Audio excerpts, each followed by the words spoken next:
Joseph, the young man.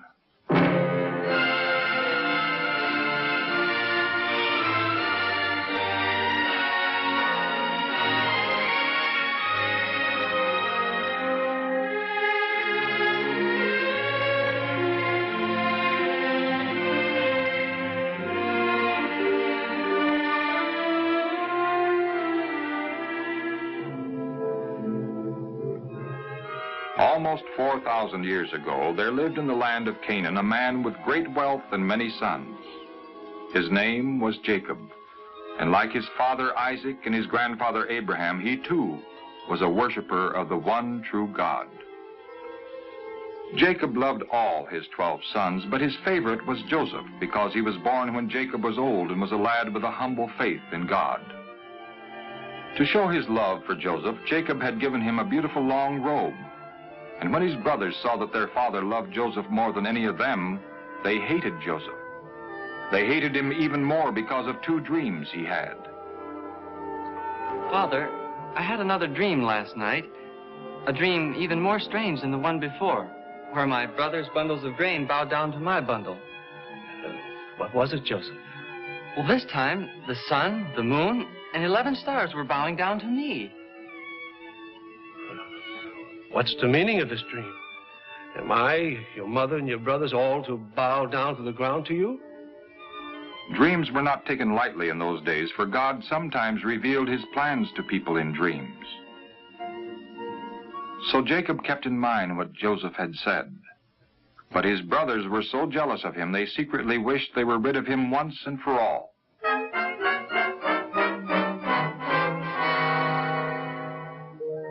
After some time, Jacob sent Joseph to the pasture land of Dothan, where the older brothers had taken Jacob's flocks of sheep to graze.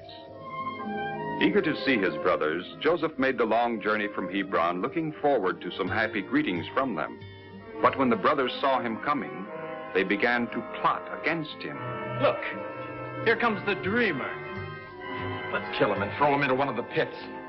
Then we can say that a wild animal has killed him. And we'll see what becomes of his dream. No, don't kill him. Throw him into this empty pit. Leave him here in the wilderness, but do not kill him. Reuben planned to rescue him later and send him back to his father. So thanks to his oldest brother Reuben, Joseph's life was spared. When Joseph came to them, they jumped on him and tore off the long robe he was wearing. Ignoring his cries of protest and his struggling, they forcefully dragged him and finally let him down into the empty pit. Then they made ready to sit down and eat, paying no attention to Joseph's pleas for mercy.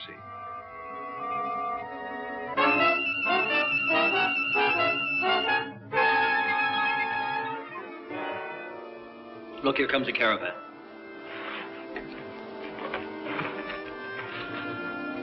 That's a caravan of Ishmaelite traders. Probably from Gilead on their way to Egypt. What's there for us to gain if we kill Joseph? Let's sell him to the Ishmaelites. That's a good idea, Judah. Very fine.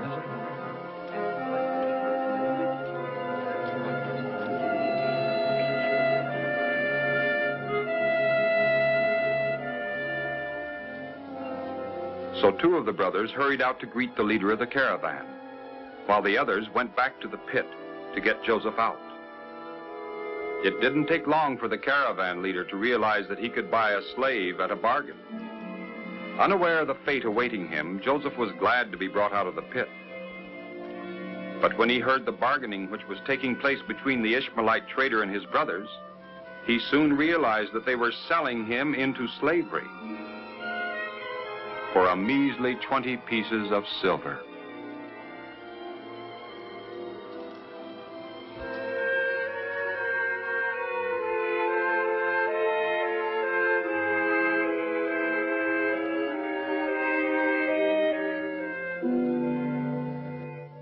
Torn from his father's home and sold as a slave by his brothers, Joseph was left with but one hope and comfort: God, in whom he trusted. And Joseph's brothers dipped his robe in goat's blood and brought it to their father, saying, "We found this. See whether it is Joseph's robe or not. It is Joseph's robe. Joseph. A wild animal that torn into pieces. Joseph! Joseph! Don't try to comfort me. Let me go down into the grave to my son.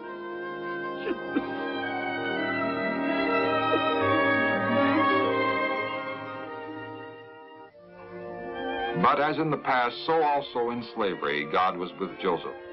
He was sold to a kind and wealthy Egyptian named Potiphar, who was an officer of Pharaoh, the ruler of Egypt. And when Potiphar saw how faithful and honest Joseph was, and how the Lord was with him and blessed him in everything that he did, he made Joseph the overseer of his house and all that he possessed. And on account of Joseph, the Lord blessed everything that Potiphar had. But before long, Potiphar's wife tempted Joseph to sin with her. And when he would not agree to any of her evil suggestions, she plotted how to get revenge.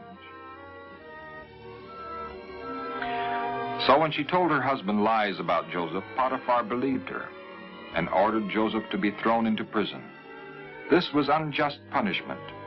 But Joseph remembered how God had brought him through other misfortunes, and he continued to trust in God's plans for him.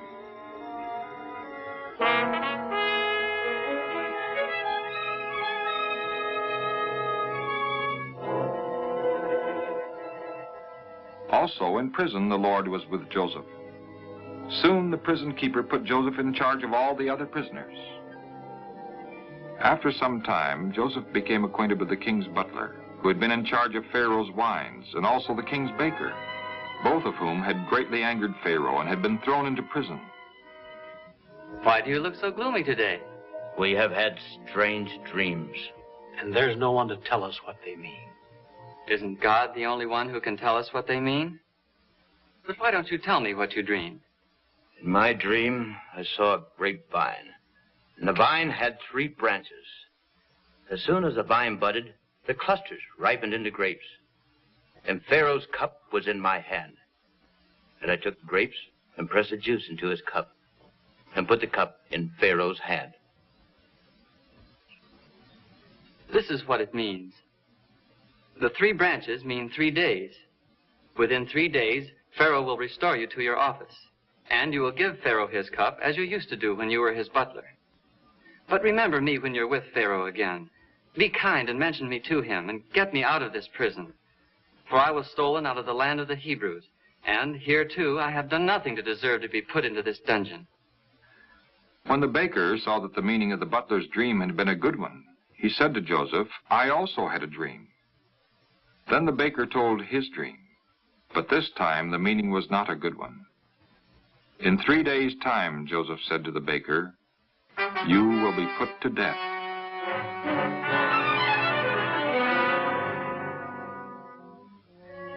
Everything happened just as Joseph had predicted. After 3 days, Pharaoh celebrated his birthday, and the baker was condemned to death, and the butler was restored to his former position. However, the butler forgot all about Joseph, and Joseph had to remain in prison for 2 more long years.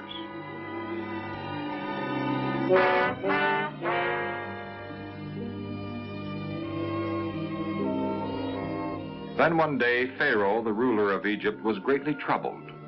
No one, not even the wisest men of the country, could tell him the meaning of 2 strange dreams he had had during the previous night.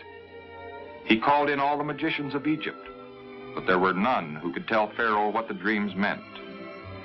At last, the butler remembered Joseph and hurried to tell Pharaoh about the young Hebrew prisoner who had accurately interpreted his dream. So Pharaoh sent for Joseph at once. Joseph, freshly shaven and dressed in clean clothes, was quickly brought before the king. I have heard that when you hear a dream, you can tell what it means. No, I do not have such power at all. But God will give Pharaoh an answer that will help him. In my dream, I was standing on the bank of the Nile when 7 cows, fat and sleek, came up out of the river and fed on the reeds of grass nearby. And after them, there came 7 other cows, thin and very ugly, such as I had never seen in all of Egypt. And the thin and ugly cows swallowed the first 7 fat cows. But when they had eaten them, you could not tell that they had eaten them, for the ugly cows were still as thin as at the beginning. Then I awoke. In a second dream, I saw 7 ears of grain, full and good, growing on the same stalk. And after them, there sprouted 7 withered ears, thin and burned by the east wind. And the thin ears swallowed the 7 good ears. I told my dreams to the magicians, but no one could tell me what they mean. Pharaoh's dreams mean only one thing. God has revealed to Pharaoh what he is about to do. The 7 good cows are 7 years, and the 7 good ears are 7 years. You see that the 2 dreams have the same meaning. The 7 lean and ugly cows and the 7 empty ears mean 7 bad years, 7 years of famine. It is as I told Pharaoh. God has shown Pharaoh what he is about to do. There will come 7 years of great plenty throughout all the land of Egypt. Then 7 years of famine will consume the land. And that famine will be so severe that people will not remember all the food there had been in Egypt. The fact that Pharaoh has had 2 dreams shows that God has fully decided to do this, and that he will do it soon.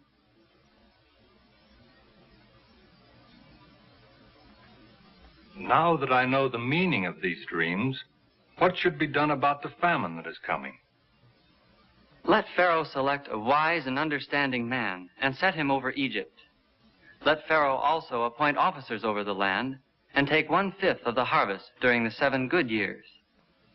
Let them gather all the food of these good years and store up grain in the cities and keep it there, so that when the 7 years of famine come, the people of Egypt will have plenty to eat. Can we find a man with the Spirit of God in him, like this man? Since God has shown you all this, there is no one so wise and understanding as you are. You will be in charge of my palace, and all of my people shall do as you command. Only as regards the throne will I be greater than you. You see, I am putting you in charge of all Egypt.